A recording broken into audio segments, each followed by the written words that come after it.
Welcome welcome आप सभी को राखी की बहुत बहुत शुभकामनाएं। आई होप कि आपका ये त्यौहार बहुत बहुत अच्छे तरीके से बीता होगा और बहुत सारे खुशियां लेकर आया होगा और आपने सेफ तरीके से ये राखी अपने घर पर बनाई होगी। मैं हाजिर हूँ आपके सवालों के साथ और एक खास वीडियो लेकर, जिसमें कि हम बात करेंगे। आज मैंने पेपर पे नोट डाउन कर ली चीजें ताकि मुझे आपको किसी भी तरीके को चीज को बताने में दिक्कत ना हो। तो मैं सबसे पहला जो सवाल ले रही हूँ वो है प्रणव ठाकुर का। इन्होंने बोला है इनकी शायद जब बाल टूटता है तो लास्ट में जो है मतलब जो बाल नजर आता है वो ब्लैक टिप लिए हुए नजर आता है। तो black tip and white tip दो चीजें हैं। व्हाइट बल्ब के ऊपर तो मैंने प्रॉपरली आपको एक्सप्लेन किया था। देखिए जो टिप है वो जो टिप आपको नजर आती है जब आपका बाल टूट जाता है, तो क्या होता है कि वो नींव या वो ग्रिप है जो आपके बाल को फॉलिकल्स में पकड़े हुए है।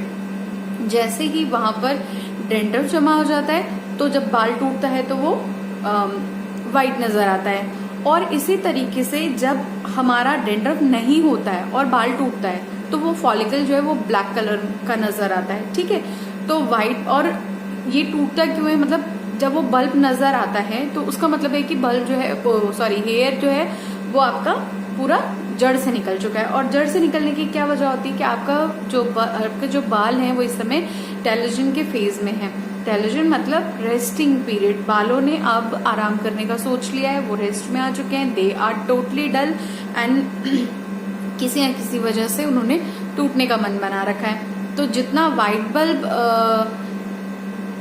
एक तरीके से कह लो कि जो व्हाइट बल्ब की पोजीशन है वो है डेंड्रफ वाली, और जो ब्लैक बल्ब वाली है वो है विदाउट डेंड्रफ वाली, है ना। तो इसमें भी हम कुछ नहीं कर सकते हैं क्योंकि हमारे बाल रेस्ट कर रहे हैं और उन्हें अपना वक्त चाहिए ठीक होने के लिए। तो हमें उस टेलोजन के फेस को फेस करना पड़ता है एंड जैसे ही वो चीज ठीक हो जाती है तो हमारे ये बल्ब जो है वो टूटना भी बंद हो जाते हैं। अब आप सभी पूछेंगे कि फिर ये बल्ब ऐसे क्यों टूट रहा है और जिनके वैसे बाल झड़ते हैं उनके तो नहीं नजर आता, फिर होता क्या है एक्चुअली। देखिए बाल एक्चुअली दो तरीके से झड़ते हैं। एक तो ऐसे जैसे कि हो गया है ना कि बल्ब व्हाइट बल्ब आया या फिर ब्लैक बल्ब आया, है ना।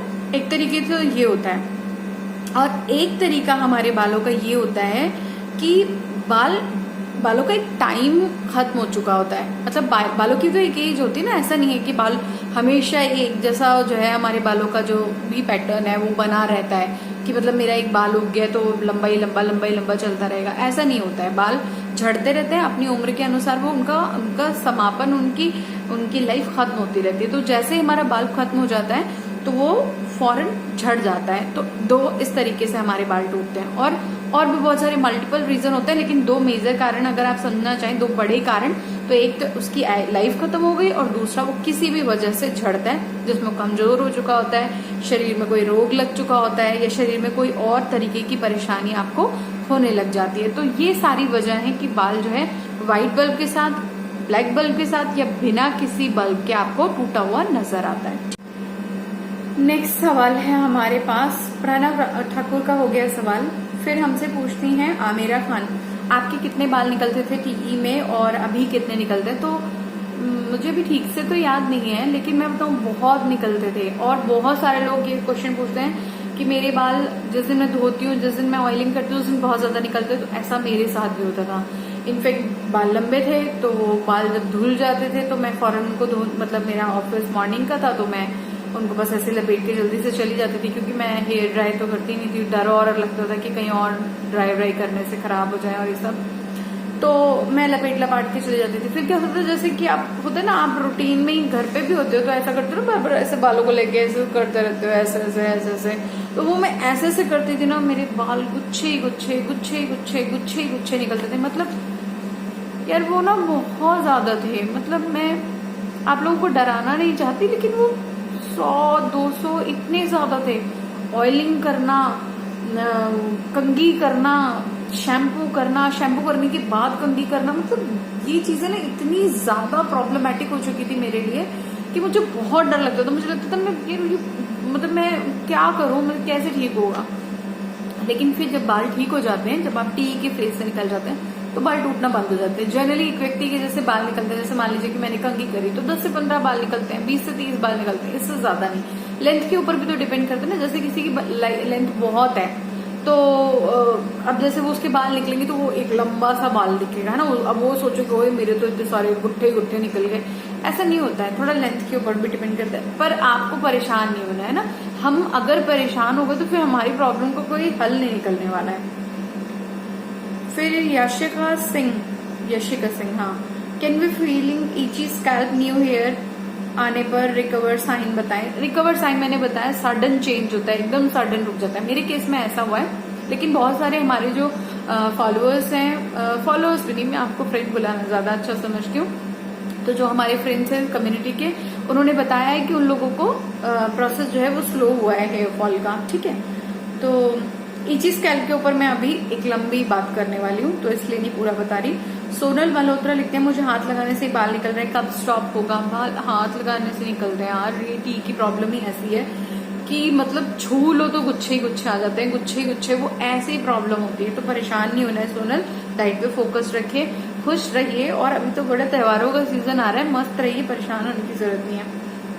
हाँ, अब याशिका के सवाल पे आते हैं, ईची स्कैल्प।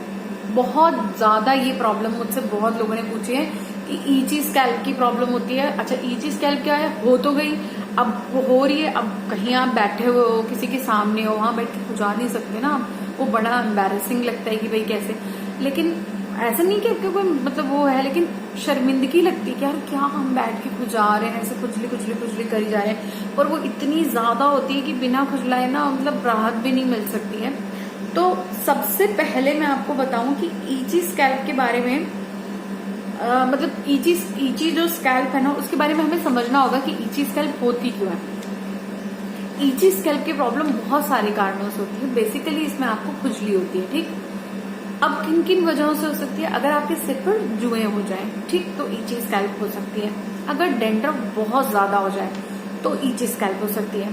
सोराइसिस की प्रॉब्लम हो जाए तो ईची स्कैल्प हो सकती है। एक्जिमा की प्रॉब्लम हो जाए तो ईची स्कैल्प हो सकती है।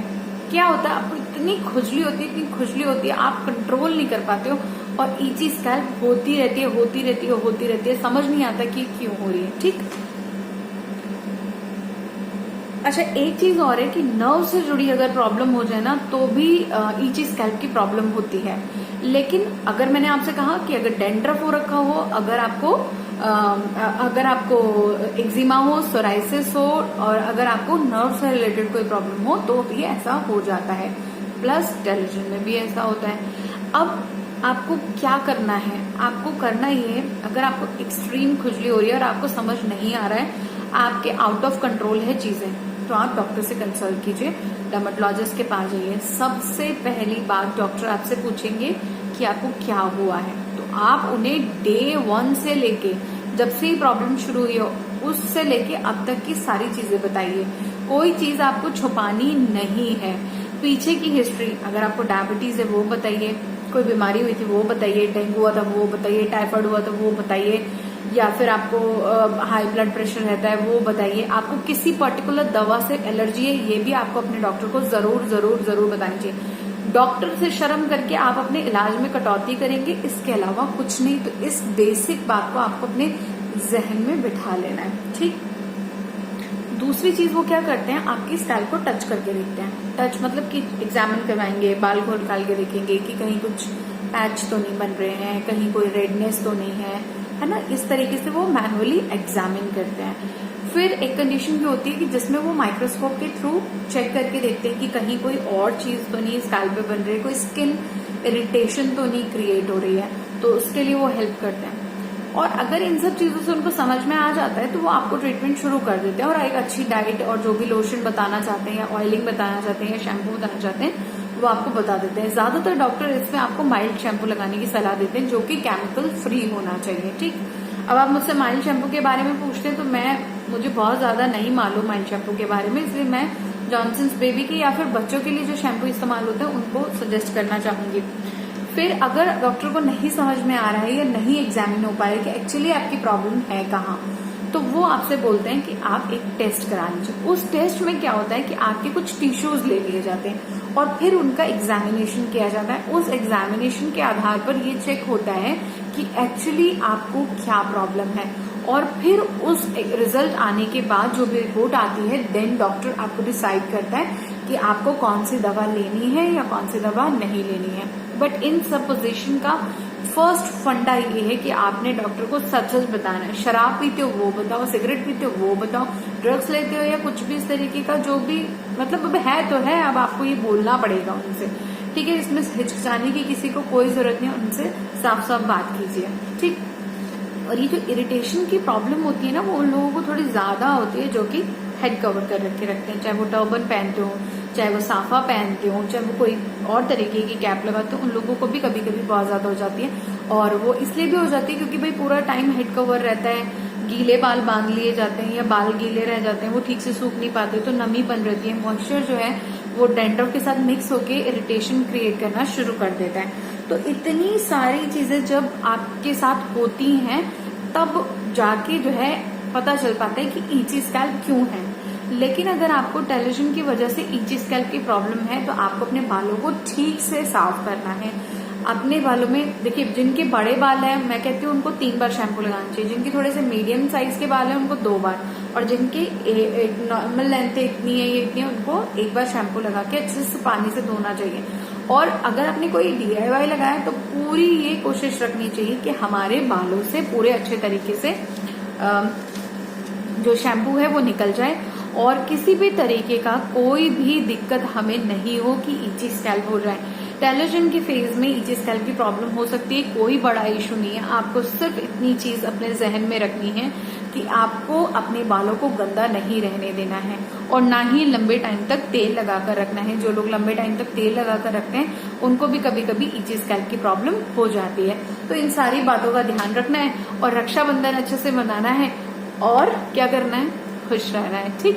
तो ये था मेरा आज का वीडियो, बिल्कुल लंबा नहीं करने वाले क्योंकि मुझे पता है कि आज आप सबके घर में जो है त्योहार है, आप लोग अच्छे से सेलिब्रेट कीजिए, मस्त रहिए, खुश रहिए और मुझे याद करते रहिए कैसे मेरे चैनल को लाइक शेयर सब्सक्राइब करके और ज्यादा से ज्यादा जो है वो उसको शेयर कीजिए ताकि मेरे सब्सक्राइबर्स बढ़ जाएं, मैं आपके लिए अच्छे अच्छे वीडियोस लेके आती रहूं। और फिर आपसे मुलाकात होगी अगले वीडियो में, तब तक के लिए